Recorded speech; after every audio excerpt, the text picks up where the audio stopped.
Organissima, New York. Your exotic skin, hair, and beauty source, and your one-stop shop for all your natural and organic skin and hair care, featuring authentic organic Moroccan oil and prickly pear seed oil and much more. Bringing you only the best, straight from the source and proudly produced in the USA. So what are you waiting for? Shop today at www.organissima.com. Organissima, New York. Your beauty is our duty. Organissima.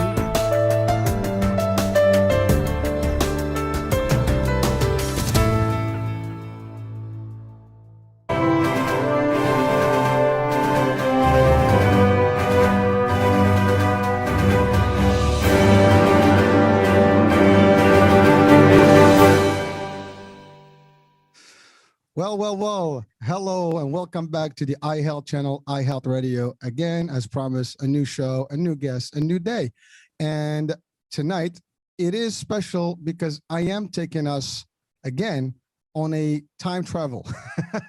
We're doing a back to the future kind of concept, or maybe just traveling into the future. But really, it's funny. I always try to say this, but because our guest is actually from the land down under on the other side of the globe, and it is morning there, and literally it's I think 9ish in the morning. So that is always impressive how this world operates and how technology can bring about people, and that's always fun stuff. So I just wanted to start with that. Now, our guest tonight is a psychiatrist, and you might ask, well, I've had a few psychiatrists on different shows. Yes, because there's not enough discussion about mental state and mental health, and there's so many things that we go through on a day-to-day basis, and sometimes it is important to just have different opinions and different angles. We've had psychiatrists from Canada, we had from the US, now we have from Australia. So we get different angles and different studies and potential inspiration, different ways of dealing with things and coping with things. And today's topic is really interesting because it's mental fitness, hope, love and hope, the elixir for a better self, which basically we got to get the formula how to be good and just live a happy life, hopefully. So without any further ado, let me just introduce our guest. I always do this and people are like, well, who's the guest? Who's the guest? Well, a little suspense always works. So today I have with me Dr. Christian Heim. Dr. Heim, how are you? I'm well, thanks, Hurricane. And yes, I have to tell you that Thursday's looking pretty good. It's a lovely day. It's a great morning. We have a good future to look forward to. Well, listen, it's always good. This is like almost a projection into the future. So thank you for letting us know how the future looks. No, that's all right, because our brains are actually designed to prepare us for the future. I know I'm sort of starting already, but we do have a future focus, and just like the world keeps turning around in one direction, so we keep moving one direction into the future. And Hurricane, we want it to be a better future, so we may as well talk about those sort of things. Listen, and you're right. We have to believe that there's a better future ahead of us. That's the only way to keep up with all the world events and everything we've been enduring the last year and a half. If we see the light at the end of the tunnel, as the expression states, it's always a good thing. The last thing we want is people thinking it's the end or it's bad or the world is really not a dim place. So certainly. It's good. It's a good hope. Again, part of the title today is hope. So we're going to build that hope today. Yeah, we will. We will. And light at the end of the tunnel is a very good metaphor, because life does throw us a lot of tunnel experiences, and we got to get through it. We got to get through it because the light at the end of the tunnel is worth it.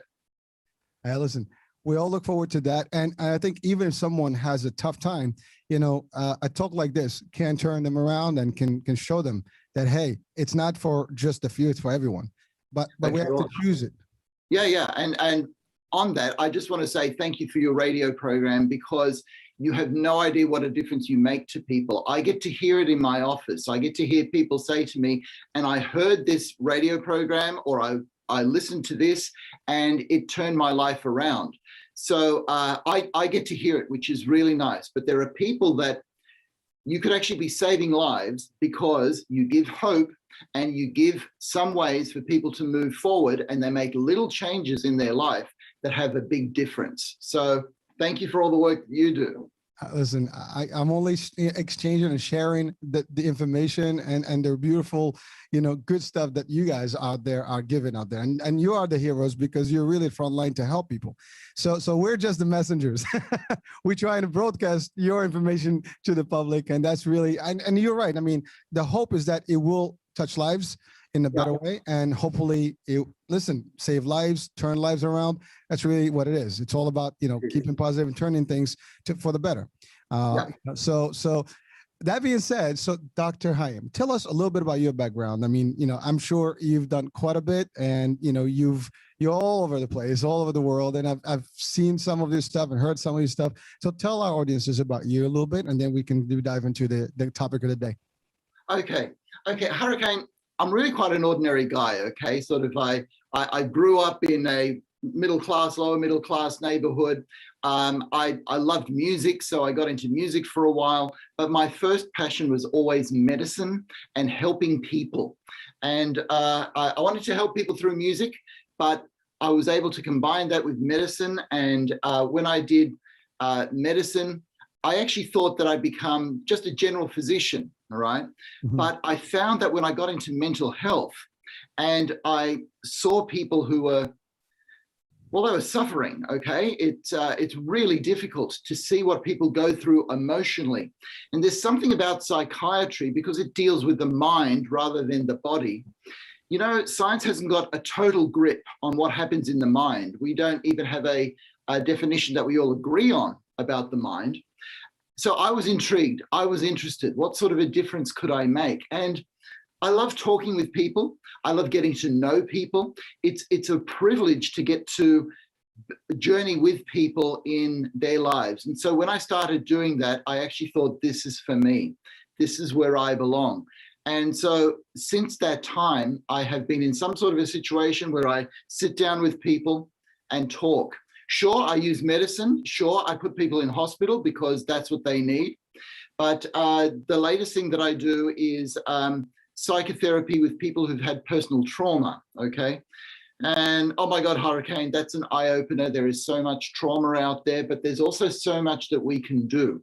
And so you make a connection based on trust, and you put a plan for a person to go forward. And I like that brain-mind connection. I now know what trust does in the brain, and it changes the brain, and it means that people can go forward with a physical difference in their brain that shows in the whole of their lives. That's kind of in a nutshell of there's a lot of stuff. And by the way, Dr. Heim, the last guest I had in terms of mental health were psychologists. Yeah. So I think you bring in a whole different angle here because you're on the medicine side of it, or the medicinal side of it. Yes. Yeah. So that's a different angle. It is a different angle. Now, there's a lot of overlap between psychiatrists and psychologists because, quite frankly, Hurricane, there's a lot of mental health work out there. There's a lot of problems that we need to be solved. But basically, doctors start off with the body, okay? So I start off with the body and the brain, and that moves to the mind, okay? So yes, I use medications. Yes, I'll put people in hospital because when people's lives are threatened, you have to protect that life. And so I've done a lot of that. But then you create this space, okay, this is not just a body, this is a person. This is a person who lives with a family, who loves people, who has had good experiences, bad experiences. How does that line up? And so I'm interested in that whole interface there. Psychologists, they come from a humanitarian background, and they basically look at the normal mind and how the normal mind works. But there's a lot of overlap because all of us go through bouts of depression, anxiety. When it gets to suicidality and unreal experiences like psychosis and schizophrenia, that tends to be more the area for psychiatrists. And so that's the area that I spent a lot more time in. And people who experience trauma are often suicidal, which means that their whole body is at risk. We could lose them, and we don't want to be losing people. So we're looking at that, what we can do to treat that. But I suppose I've moved into the area of how we can prevent people getting to that awful stage of being suicidal in the first place. Well, we'll definitely touch more on that, but so we're talking about the mental state, and really mental fitness is part of the components of today's discussion. Yes. So let's dive deep on that one. Like, what is the definition of mental fitness, and what are some of the, I guess, the bad things that can happen to mental state, and the good things, and I guess we'll take, you'll take us through the routine, what can work out there, and conditions that do impact or trigger things into humans. Yeah. Okay. So the word mental fitness is kind of one of those buzzwords of today, and it's a good term because it gives you the feeling of somebody who is an athlete, who's fit enough to get through their marathon, or a business person who's fit enough to get what they need done during the day. Okay. Yep. So both of those have to do with the body and our productivity, but they're really the end points, whereas mental fitness has to do with what goes on in our heads all the time. And what goes on in our heads is actually thoughts and feelings and desires, okay? And we don't talk about those quite as much because we have so many thoughts that we can't share them with somebody else, okay? So often with thoughts, people's thoughts can drive them to despair, all right? And people have a lot of thoughts that they think, oh, I shouldn't be having this thought. Or they have recurring thoughts and go, you know what am I supposed to do with this? How am I supposed to get rid of this thought? Or feelings. There are a lot of people that don't have enough words for feelings to sort of say, I am feeling frustrated at the moment, or I'm feeling resentful rather than angry, or I am annoyed rather than frustrated. They all mean different things. And if we have those words, then we're able to articulate what's going on and get some control over what's going on. And that to me is mental fitness. So my definition of mental fitness is basically having good thoughts and feelings to prevent mental illness, all right? So we're talking about preventative mental health. And I guess that's where people can be saved, because if you can get them and early on and help them and prevent anything that can be negative, I guess then the conditions will be removed and people will be feeling better, right? Well, that's exactly right, except that thoughts and feelings are so ephemeral and we have them all the time and they can change from day to day, that for each of us, it's a lifelong struggle, in a sense, to get to know ourselves through our thoughts and our feelings, okay? But Hurricane, look, we live in a really strange world. And I'm not just talking about the last year and a half, all right? I'm talking about the last 4 decades when suicide rates have risen by over 33%. You would have heard all of this in the USA, and that was pre-COVID. And you've got to think, why? Or depression rates have been increasing by 63%. This is in 12 to 18-year-olds in a 3-year period. So the question is, why? Or self-harm has increased by 28% in a 10-year period. Why? And we're going through an opiate crisis. Why? Okay. Now, here's the thing. It's not our bodies. It's not our genetics, all right? Because our genetic makeup hasn't changed terribly much for about 60,000 years. So it's something in the way that we're living, all right? And the way that we're living is affecting all of our minds. I mean, if that many more people want to check out of life, then there's something that's going wrong. And look, not that it's going wrong, but it's a side effect of a wonderful society. So preventative mental health is being aware of where society can actually lead you astray and taking some control over that. Wow. Well, you're right. It's funny because you're talking about all these statistics, and last night's show was about teen suicide prevention. Yeah, I know. It's amazing. Yeah, it's amazing, and since yesterday, I've heard some statistics that's just like unbelievable. And You're right. I mean, humans are the same, but the conditions of living, the pressures, the environment, all the stuff that we're experiencing has to do with how we behave, how we see things. And again, it didn't help. I mean, last year was just a horrible year across the globe. Yeah, it was. Yeah, but before that, you have wars, you have this, you have kind of crises, in the economy and all different things. And so it's a lot of factors. Now, in your expertise and experience, as well as the cases you've treated, I mean, are there common factors or common, elements that kind of drive people to these extreme, personalities or extreme measures or thoughts? Yes, unfortunately there are. Okay, now because the things that we're going to talk about are really quite broad and quite big. Okay, it's very hard to do science on big broad things. So you brought up, we're going through a hard time, but humanity has always gone through a hard time. There've been wars, there've been famines, and so the question is, what's different? Because there is something different. And I'm going to talk about one thing that's a big difference, and then I'm going to take you inside of the brain to let you know what that difference makes. So the difference is we are disconnected as people, okay? That is because we are all connected to an internet. And since 2007, when the iPhones have come out, okay, we spend more time looking at screens, okay, and less time looking at each other, right?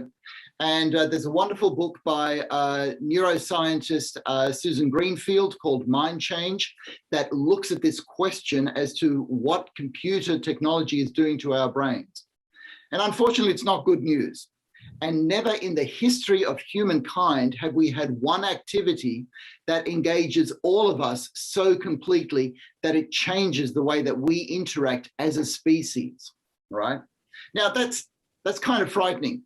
What I'm saying is we're losing each other. We're missing the family stuff, okay? We've got less friends than we used to. We live alone more, okay? Now, let me take you to what that does in the brain, okay? Because the brain is navigated to give us a better future. So we talked about time travel and going into the future at the beginning here. That's what our brain does. Our brain's job is to learn from the past so that we can have a better future in whatever environment we find ourselves in. And if we do that well, then we will survive, okay? Here's the thing, we are social creatures, all right? We need each other. And the brain works, and we know this only in the last 15, 20 years, but it basically works by the release of certain brain chemicals. Now, up in the brain, there's got to be hundreds, thousands of brain chemicals. There are about 60 or 70 that we know well, but I'm going to talk about 4. Now, I'm going to talk about these 4 because these are 4 that feel really good, all right? If we can get a good dose of these 4 brain chemicals, then our thoughts and our feelings will be good. They will feel better, okay? So I call it a dose, D-O-S-E, and I'm talking about dopamine, oxytocin, serotonin, or endorphins, okay? Good one. Okay, now you stop me whenever I'm getting too much here, Hurricane. No, okay? please, I love this stuff. Go for it. All right, okay. Now, basically people out there, they tend to know dopamine. All right. They tend to know that dopamine mediates pleasure. Anything from food, sex, computer games, a ding on your iPhone gives you that dopamine hit. But what gives you the most dopamine hit is people, right? Talking to somebody, having a hug with somebody that you like, having a conversation going, you know what, this feels really good. Dancing with somebody, that sort of pleasure is dopamine. All right. The big one for people, of course, is oxytocin. Oxytocin is a brain chemical that we call the love drug, the hug drug. It mediates that wonderful feeling of love, particularly between mothers and their infant babies. Okay. But every time we look into somebody else's eyes, any time that you are speaking to somebody that you care about, oxytocin levels in you are rising. Now, even with strangers increase each other's oxytocin level. Like if you're in business and you clinch a deal and you have that handshake and you go deal, during that handshake, your oxytocin levels are rising, okay? Because you are trusting somebody there, you've made a deal, it feels good. And that good feeling is thanks to oxytocin. So I've gone through the D and the O. I'm now going to the S. The S is serotonin. And by now people know that psychiatrists work on the serotonin system a lot. A lot of the medications we use are based on serotonin. And serotonin is the chemical that makes you feel comfortable at home. So the picture that I like is when you've had a hard day's of work, you get home, you slam the door, you get in front of the people that you love, you kick your shoes off and you say, I'm home. Nice. And it feels better. That's the feeling that serotonin gives you. You feel on top of the world in your castle, wherever that happens to be, okay? It prevents anxiety. It helps prevent depression. But here's the thing, whenever you are with somebody that you love, or is a friend, or is a family member, you feel at home. You feel, oh my gosh, they know me. I know them. And it's that feeling that raises serotonin in you. All right, how are we going? Can I do one more? Oh, this is you, man. Go for it. I don't want to interrupt. This is good stuff. I'm taking it, and I'm sure listeners are enjoying this. Okay. So the E in dose, D-O-S-E, is endorphins. And we're talking particularly beta endorphins. Now, a lot of people know that, if you do a lot of jogging, you get that runner's high, and that is a release of beta endorphin. It stops pain. But I did some research as to why nature wants us to stop pain. And one of the main reasons that nature wants us to stop pain is so that we can be with other people, all right? So I'm going to use a musical analogy, all right? I used to play in an orchestra, all right? Now, I would play percussion in an orchestra. And here's the thing, if I was in pain and we were in the middle of a performance, I can't sort of go, you know what? Stop all of this. I can't play my solo, okay? I'm in too much pain. Nobody's going to stop for that. So what nature does is give me a dose of beta endorphins, and music does this, so that even if I'm in pain, I will play my little solo well because I want to be part of it. And that's the whole thing. We all want to be part of society. We want to feel accepted. We want to feel that we are part of it. So beta endorphin actually gives us the feeling of togetherness. All right, so imagine you're just with a whole lot of friends and you're laughing at stupid jokes, all right? That's the feeling of togetherness. Or when we sing together, or when we make music together, or even if we just have conversations together. Okay, I love a silly card game. It's called Canasta, right? But when I play that with my family, that is releasing beta endorphins in all of us because we just like the feeling of being together. And it's not the game that we're interested in, it's being together with people and that feeling. So here's the thing, those four brain chemicals, dopamine, oxytocin, serotonin, and beta endorphins, they get released when we are with people, which takes me to, in this age of iPhones and computer screens, and that book called Mind Change, because we are all spending less time looking at people and interacting with them. These brain chemicals in all of us are just coming down slightly, all right? And we know through studies that people who take their own lives have low dopamine levels, low serotonin levels in particular, because when you got a low serotonin level, you're feeling lonely. You're not feeling part of the herd. You're not feeling part of the human race. And that's where we can work scientifically to prevent mental health issues. Wow. Well, I mean, obviously you hit a lot of, excellent elements here and deep stuff that, we might know about these things in light, but not in the level that you've broken it down. I mean, it's really simple. Dose. Now we know it's get your dose, daily dose. but go ahead. You want to say? No. I always put a little bit of a qualifier in because my job actually is to make some really complex science easy to understand, okay? The complexity of what I just talked about goes way beyond what I understand, but it's the pathway forward, and it leads to a method, a treatment, techniques that we can use on a day-to-day basis. Well, again, simplifying stuff. And again, for someone like me, I mean, I'm not, a doctor. I'm in healthcare in general, but that's a different story, but not Yeah, in yeah. this level. But really, for the common person, understanding these elements in this particular format, I think it's excellent, because that's what it comes down to. Like, let's understand, let's define and dummy it down to a degree where we all can understand it. Oh, that's right. But now, so a couple of elements, you're talking about the concept of us being almost in silos, in our own little world. Yeah. And you've given the transition when these phones and all the technology has hit hard, home. You see that today. I mean, I've seen this, in places where people sitting at a dinner table in restaurants and no one's talking to each other.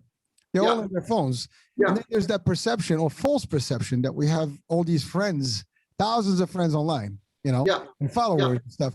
But are they really your friends? Are you really interacting with them? And to your point, there is no direct contact. So maybe none of these brain chemicals are activated anyways. And then you're in the previous life, or at least in decades before, we were hanging out.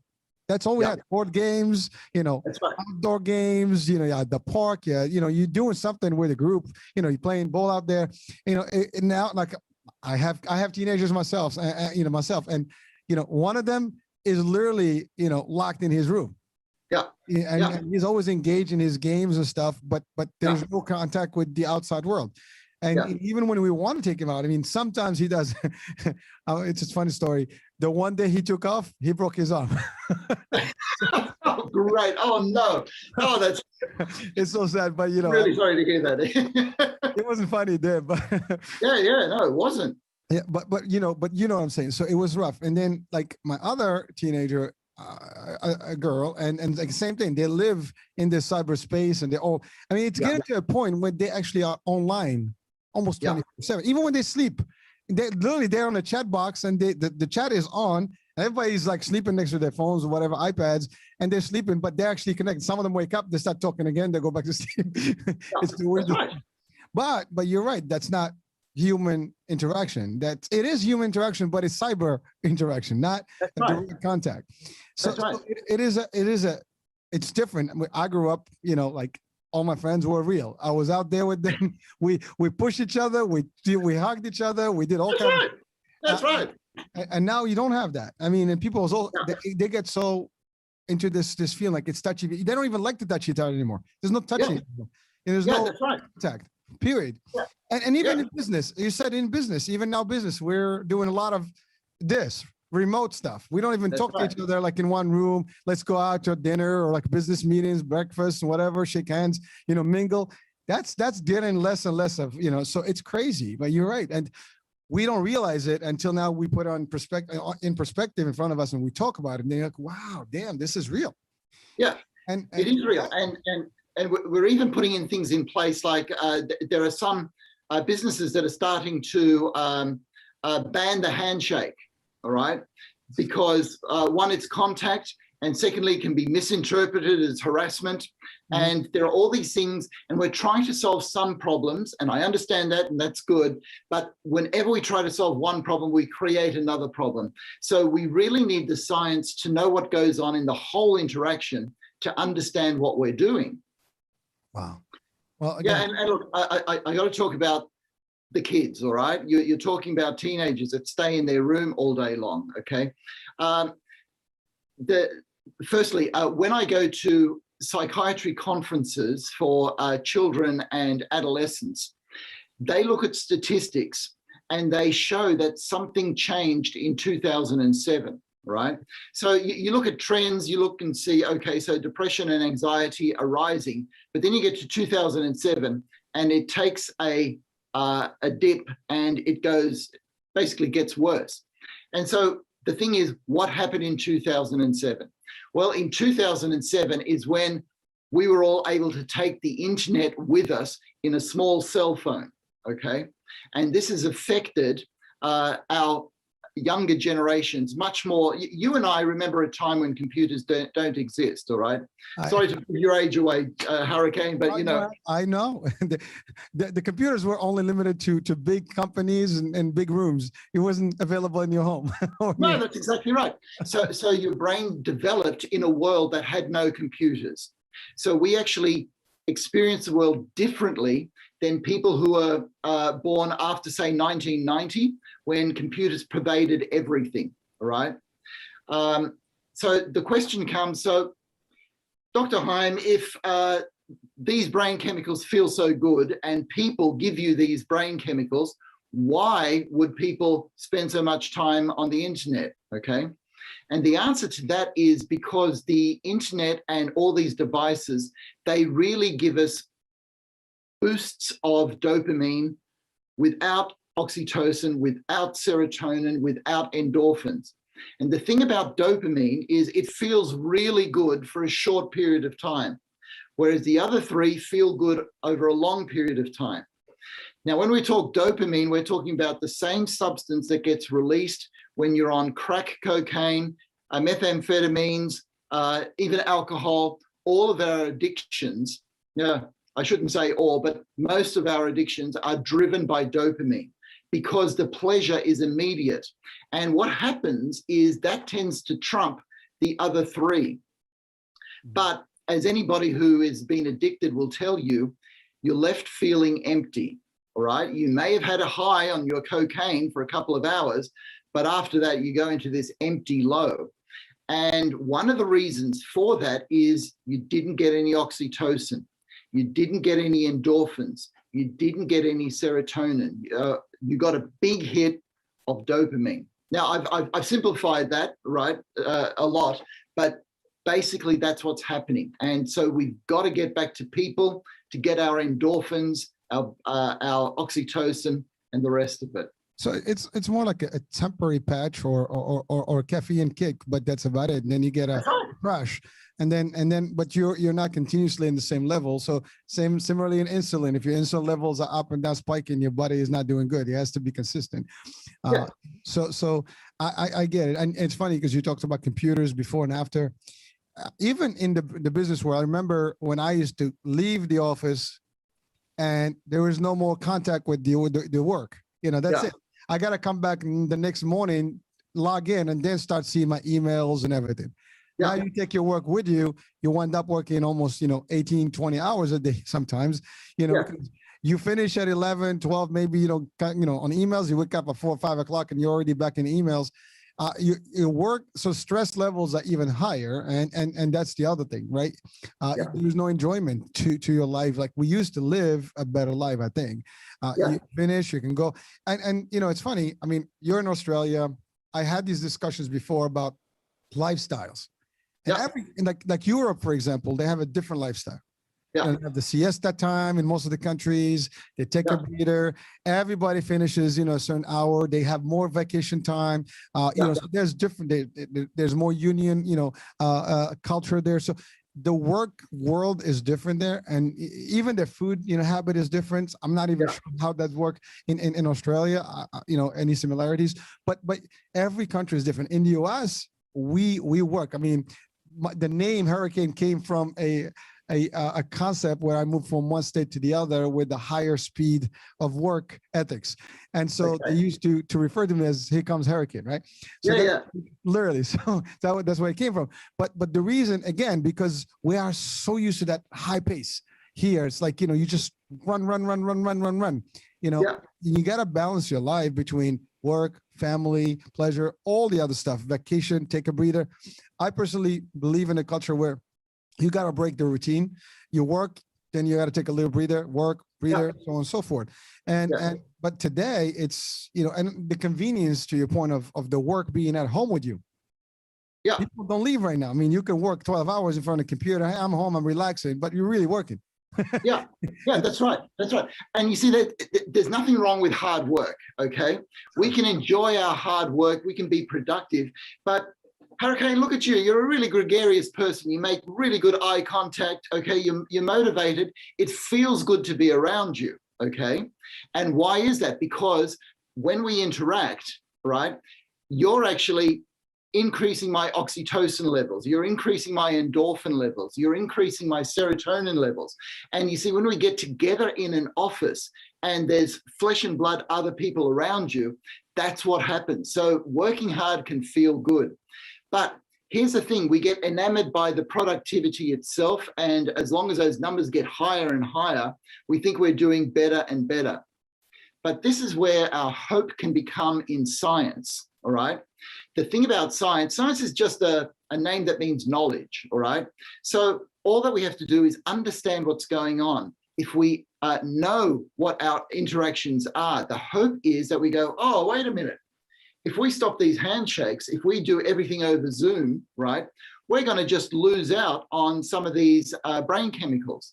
Or if we're highly stressed, if we're sort of wondering what is on that email at the moment, or if the deadlines get too much, that's going to release noradrenaline, adrenaline, cortisol, and a whole lot of what I call bad chemicals, all right, for want of a better word. They're very useful, okay? The body tends to do everything right, but the science knows this, okay?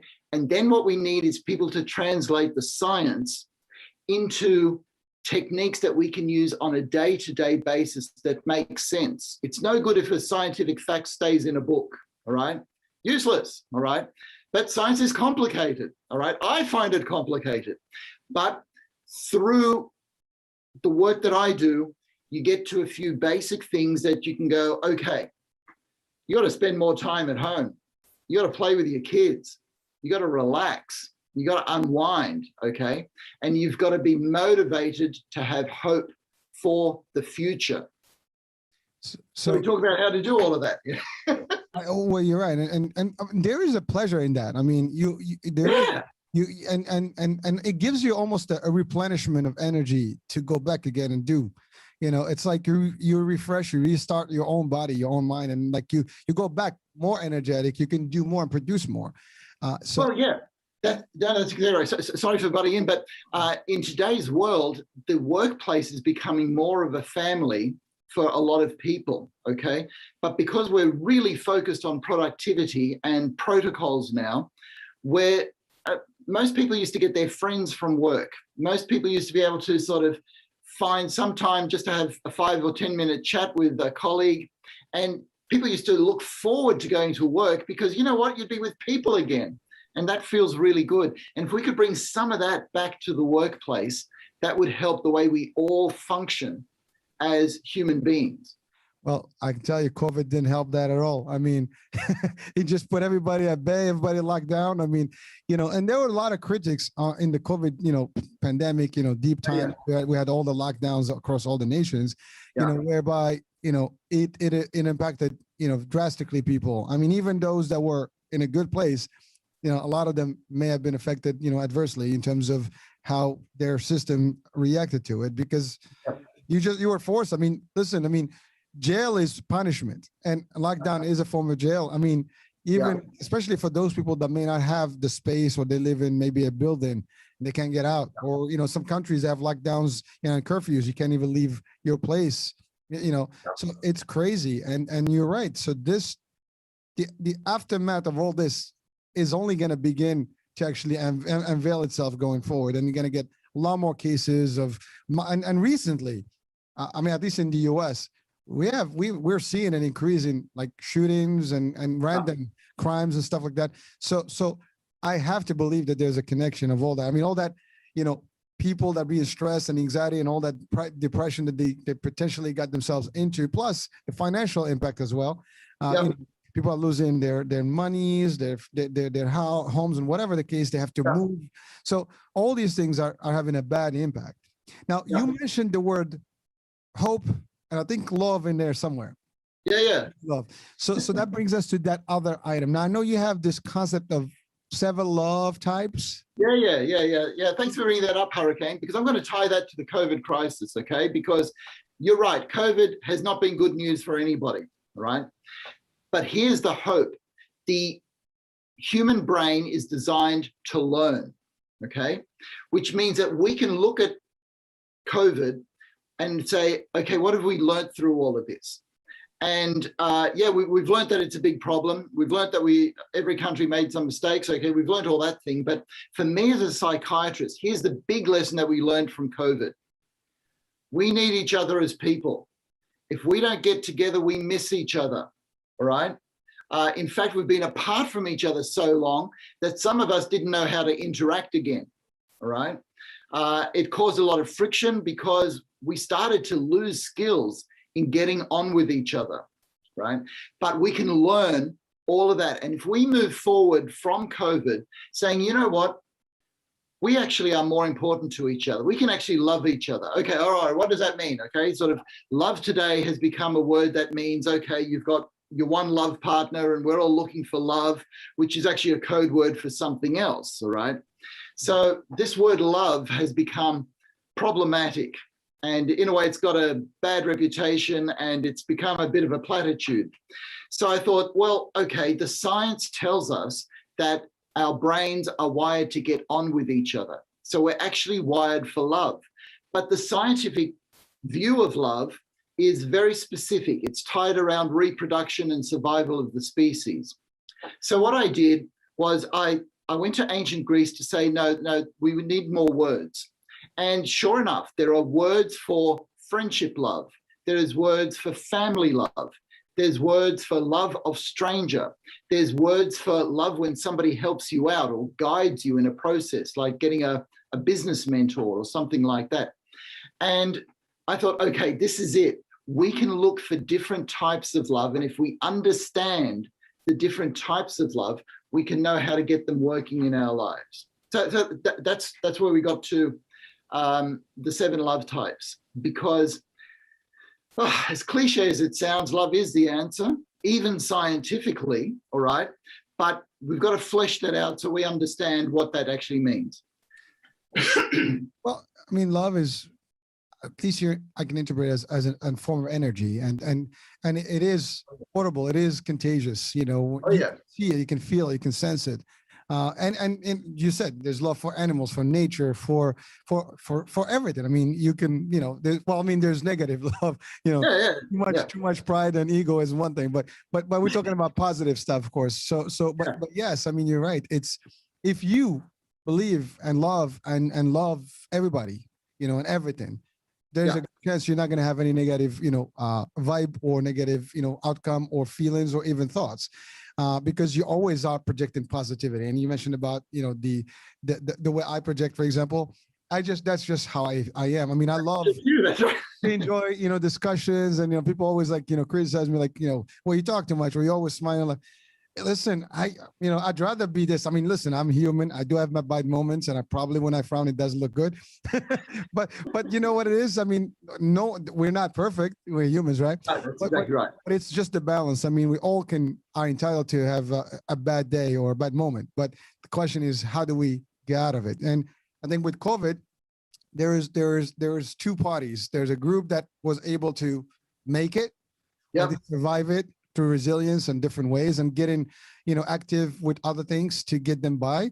And there are people that just couldn't do anything and just kind of collapsed. And then the outcomes are 2 different, you know, really, you know, bad or good. I mean, either way, you're going to have a pool that's going to be in a good place, and a pool is going to be in a bad place. But that's, you know, so that's love. But then anxiety is part of our issue too. Right? We all get anxious about things. So I'm sure you've treated a lot of that, of those issues. So what can you tell us about that? Like, how can we live in your terms, an anxiety-free diet type? Okay, an anxiety-free. Okay, so the thing about anxiety is it's actually very different to depression. All right. Now, it's normal to get sad, but when you get a clinical depression where you just can't get that feeling up again, all right, that is something that's gone wrong. Okay. But anxiety is something that is normal for all of us. Anxiety will let us know when we've got to be just a little bit more careful, all right, or when we've got to put a little bit more effort in. So it detects a threat in our brain that prepares us for the world. Now, that's fine, that's good. But if you get too much of it, all right, Anxiety can be like a monkey, all right? Sort of, if you get a little bit of it, it can feel like a roller coaster and an adrenaline rush. But too much, it's screaming all over the place. It's making a mess of your life, all right? And because of the uncertainty that we have in today's life and the quick change and the COVID crisis, we are all carrying an extra 20 pounds of anxiety, okay? Now, you ask me, what can we do about that? Okay, now psychiatrists and psychologists have like dozens of techniques to cope with anxiety, but I'm only going to give you one because it relates to all that we're talking about today.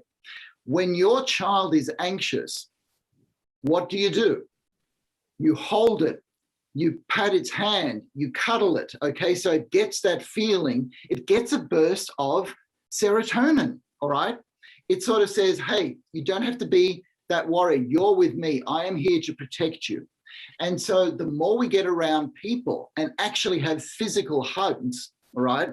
People you know, all right?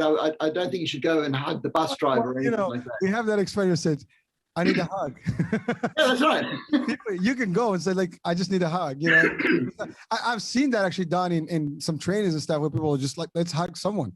Let's just. Oh, I tell you, I want to bring that back. Got to bring it back. Yeah, you know, there's nothing wrong with that. I mean, you know, it's completely innocent, and it works. You know, it's just. Yeah, that's right. But you're right. These are things that we've probably seen, heard, and even done, but we never related to the mind state or the state of mind, rather. Right. That's right. And this is where science helps us, because you see, for thousands of years, we've actually dealt with anxiety by cuddling each other. For thousands of years, we've prevented depression by having hope in life. But it's only in the last couple of decades that science has unraveled how that relates to our brain. And the thing is, we don't have an excuse anymore. We know that hugs are good for us. We know that living together in cooperative societies is wonderful for us. We don't just enjoy it, we need it. It's not an option. And so when you've got something like the internet and computers, which has the side effect of driving us apart from each other and making us lonely from one bedroom to the next, two people can be lonely, right? We have to find a way to sort of say, okay, we've got to close this and we've got to start spending time together. Well, it's amazing that you almost like live, the way you describe it is like you live in everybody's household today, because you're right. If someone has two bedrooms and there's kids, they don't actually see each other, and not even in food. Like that's right. Another thing. Like even today, I have this experience myself, and it drives me nuts. Like I miss the days where family gets together for a meal. Yeah. And we just have a bowl and just have a chat. Now it's like you don't even see each other in a meal. You know, everybody walks in, they grab food, they go to their room, or they grab food and they just like eat in a rush and go. There's no time. And besides even the selection of food and stuff, that's another story. We can. But it's really bad. I mean, it's like, and I'm saying it because I'm guilty of it too, because I see it in my own household. And like it's almost I can't do anything about it. It's like it's very difficult to control. You know, as much as I try to be tough about it, no, everybody sit, put your phone down, let's sit down, you get that maybe twice a week we get together and we have a full meal. But on the regular days, I mean, everybody's like eating on their own or just maybe like, hey, dad, hey, mom, boom, they're gone. That's it. And I'm sure I'm not the only one. I'm just, no. This is like, everybody's listening and watching, they probably relate to this, like, damn, that's happening in my household too. Maybe the lucky ones may have a formula where it's working. I mean, I've seen this even now in some restaurants, they mandate that, they have these baskets for phones and things like that, so you can have a quality life. Listen, maybe that's what it is, and it's funny because you mentioned, when someone has anxiety, you give them a hug and things like that, but that's actually bringing it to the exact what you said, to love. That's right. And your dose, one of the elements, the pillars of the dose. So it's really, again, it's all tied together. And I think one of the ideas that, as you're talking, I'm just reflecting on it, but we see this in movies, we see it in real life, addiction, right? And typically addiction, there are measures for it. And besides going to a psychologist, or psychiatrist, there are groups and things like AA and so on and so forth. But the way they do it is through meetings. In groups, in group therapy, it's a big deal.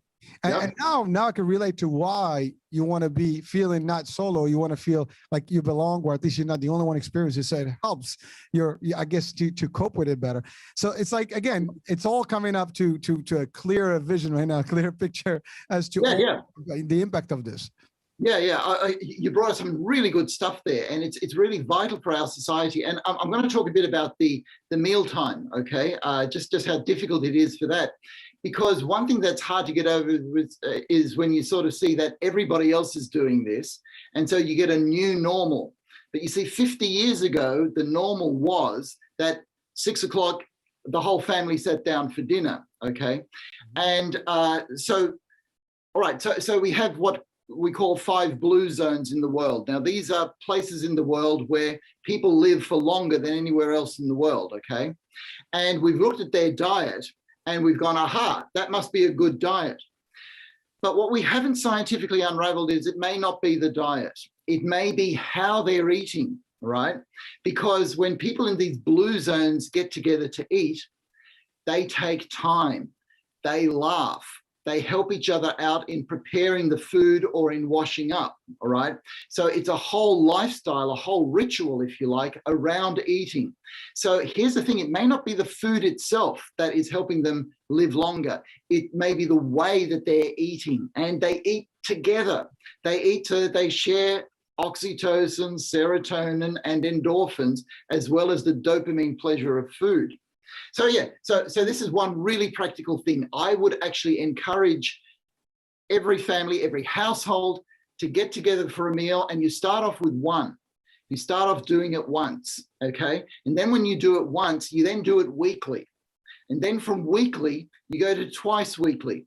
And if you get to 3 times weekly, you're doing really, really well, okay? And during that time, you've got to have a basket full of the phones and put them in another room and say, we're going to enjoy each other and we're going to tell each other jokes. And then people go, oh, that's dumb. This is really dumb. Yeah, well, I can be dumber than you, all right? Here's a really dumb joke, all right? And so you make it enjoyable, okay? Because what the kids in particular want is to get back to their phones, get back to those dopamine hits. So we've got to find ways of making it fun to be with people, all right?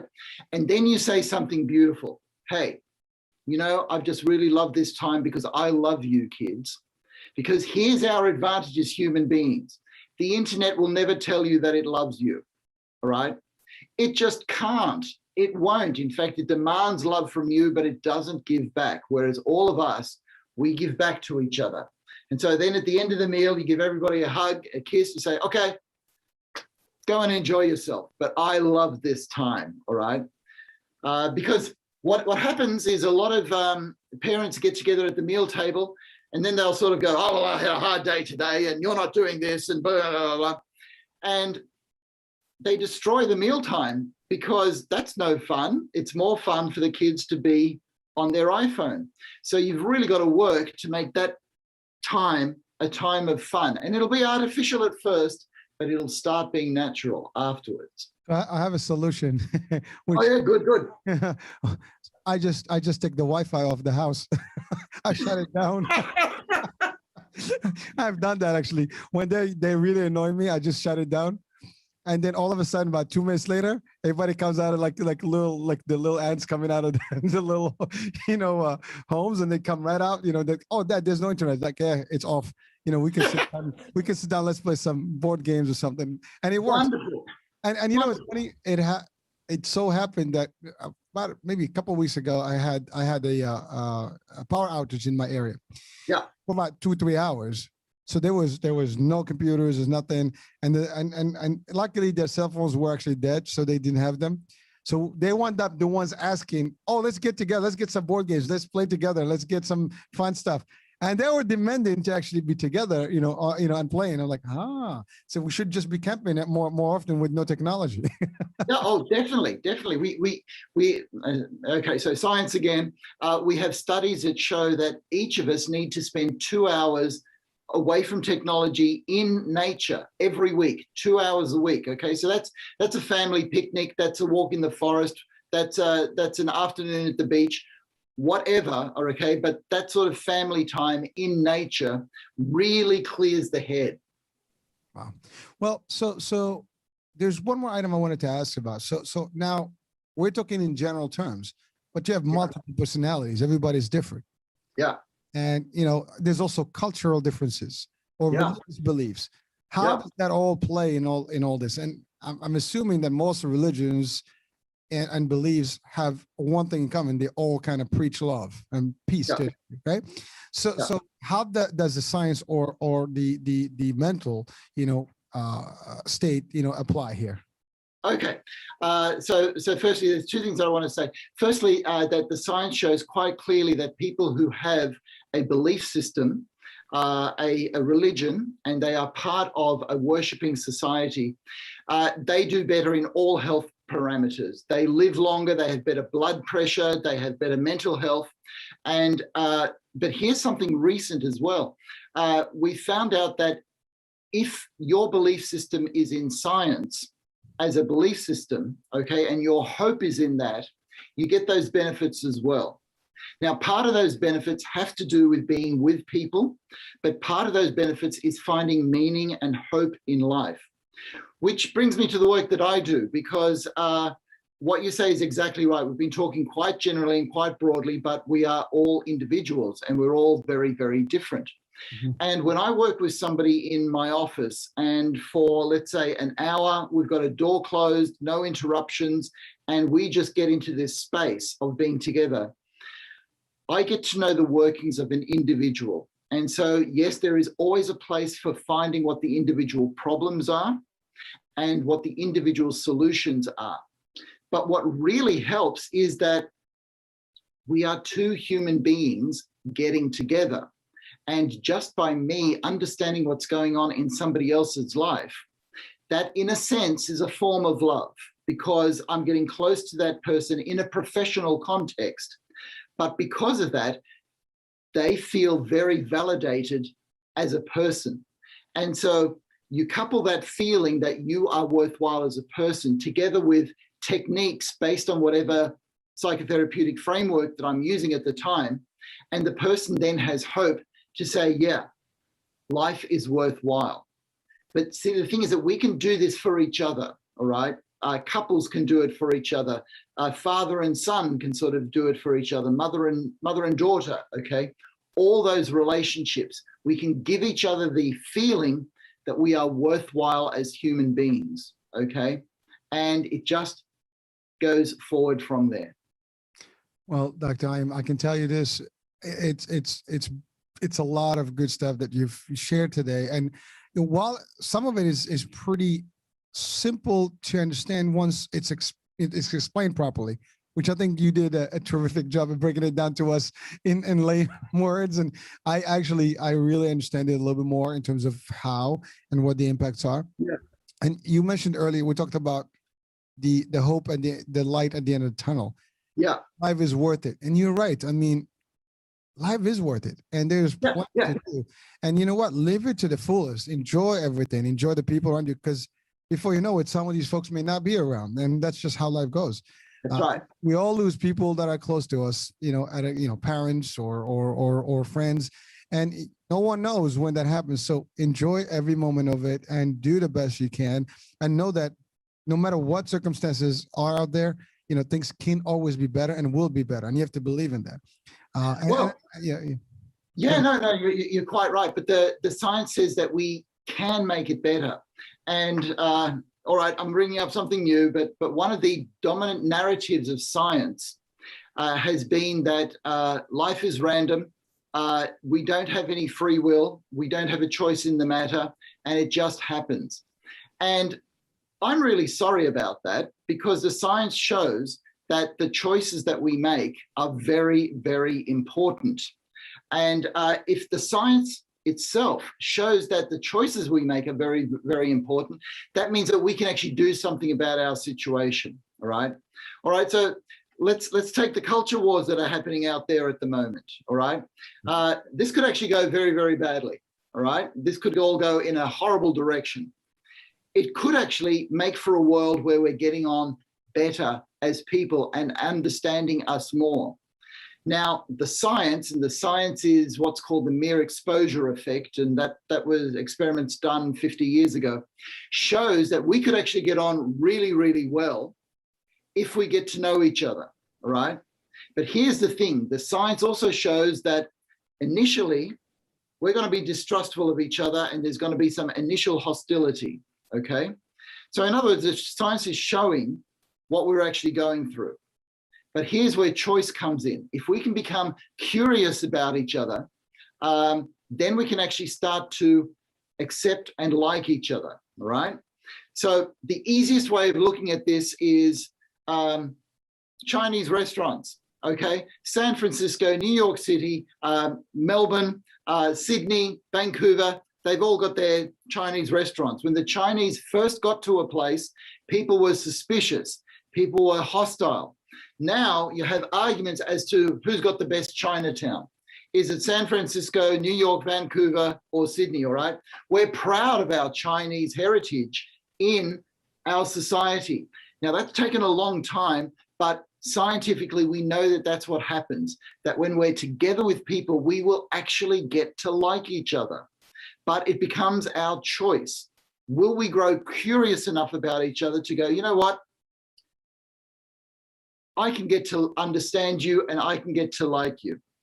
And I'm going to put in just a little plug here because I'm doing a podcast series on negotiating diversity. And we look at that through the science, okay? Because we're all afraid to talk about this thing. But actually, if we make the right choices, we'll be okay. Well, Dr. Heim, I can share the podcast also on the link in the description here. Okay. So this way people can actually maybe chime in and listen in and hopefully get some good feeds in there as well. But you're right. I mean, it's funny because in some of the large metropolitan areas, because there's diversity, you know, the cultures are almost understandable. People get along well. But as you go further into land where areas are less diversified, you know, there's no curiosity. People don't know about you much, and so therefore there might be biases and things like that. And so also people who travel a little bit more tend to appreciate cultures differently. That's right. Actually, don't go anywhere, and so again, it's exposure. And that's right. It is exposure. That's exactly right. I have one rule I believe in: humanity is beautiful. Humans are beautiful. There is always going to be a percentage of bad. Unfortunately, you know, but I do believe that the majority of humanity is good and is always looking for good and better and peace and beautiful things. And you know, I think sometimes it's just knowing, understanding, learning. Yes. And that's really what makes a difference between, you know, someone who has a problem with everyone and someone who loves everyone. That's right. That's right.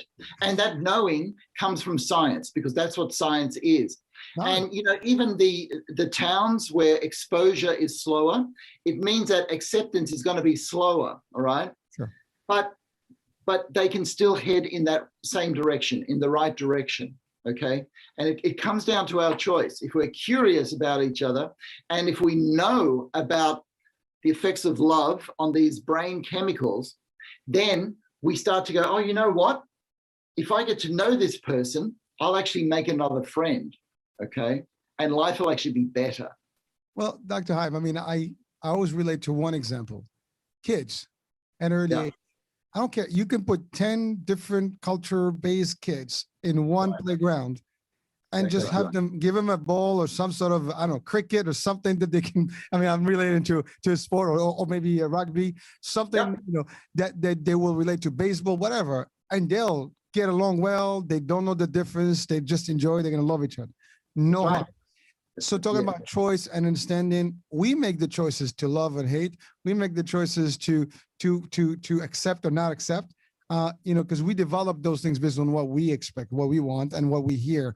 And I think that's the problem. And to your point, talking about phones and internet and stuff, I mean, there's a lot of stuff, good and bad in there. So if you are seeing a lot of bad, well, you're gonna get the bad. If you see a lot of good, you're gonna see the good. It's really contagious. It is. You're right. Our emotions as humans are contagious because we all affect each other. So we may as well choose to get along, Hurricane. We may as well choose to get along. Listen, you and I, we can definitely, you know, preach that, and we want that, and hopefully we can, just contaminate as many people as we can with this. And I think that's really what really it's all about. It's really sending a positive message and really giving people hope, through mind, I guess fitness, as we said earlier. Yeah. And really just, we can be good. We can do good. We can have. Yeah, we can. We can. But what I find the most hopeful thing is that the science shows all of this. All right. If we follow the science, so in other words, we are naturally wired to get on with each other if we make the right choices. Well, we're coming into the end of the show here, and I don't want to stop it. I really enjoy all these shows, and it's like I don't want to, it cannot be too long because it gets a little crazy for people. Yeah. Hour is good, but it's been wonderful. I mean, I think this hour has been very, to me, informative, very inspirational, motivational. I hope it does the same for the audience and the listeners as well. Couple of things that we would like to close the show with. A couple of pointers from you. Maybe a piece of advice or two pieces of advice that you can give the audiences here. What will those be? Okay, so to keep in line with the theme of the show, what I will do is encourage people to get on with people, all right? Now, during this COVID crisis, I've been encouraging people to get in contact with a friend that they haven't spoken to for decades, or to sort something out with a parent or a child or a sibling that has been, that nagging issue that means that we don't talk as much, and just gently re-engage with people to start sort of moving out and saying, yeah, I can actually do something with people. I mean, hey, we've got the internet, we've got email, we've got phones, we've got all of these things, so we can actually get in contact with each other. So that's the one thing that I would encourage people to do, because it takes a bit of effort, all right? And that's the difficulty. Well, thank you for that advice, and I think it is wise, and it is easy too. I mean, you're right. We can contact each other, and we can even meet with each other if we're close enough. Even if we're social distance, we can still be across the table. I mean, have a drink, whatever the case may be. But you're right. I mean, I think that's a very easy thing to do, and maybe get back to where we used to be, like where people meet, have a getaway, one of those happy hours on the weekend, whatever. So it's all good. Well, Dr. Heim, it's been pleasure. It's been a true pleasure, having you on this show. I mean, literally from the other side of the globe, and really a day apart, almost the next day here from the future. Thank you for visiting us from the future. Thank you. It's a real pleasure for me to be on this show, Hurricane. We covered a lot of ground, and you took me to a lot of very interesting places. So thank you for all of that. Thank you for your enthusiasm. And I just want to let people know that it's our relationships that are our greatest assets, and love can be the answer if we let it be. All right.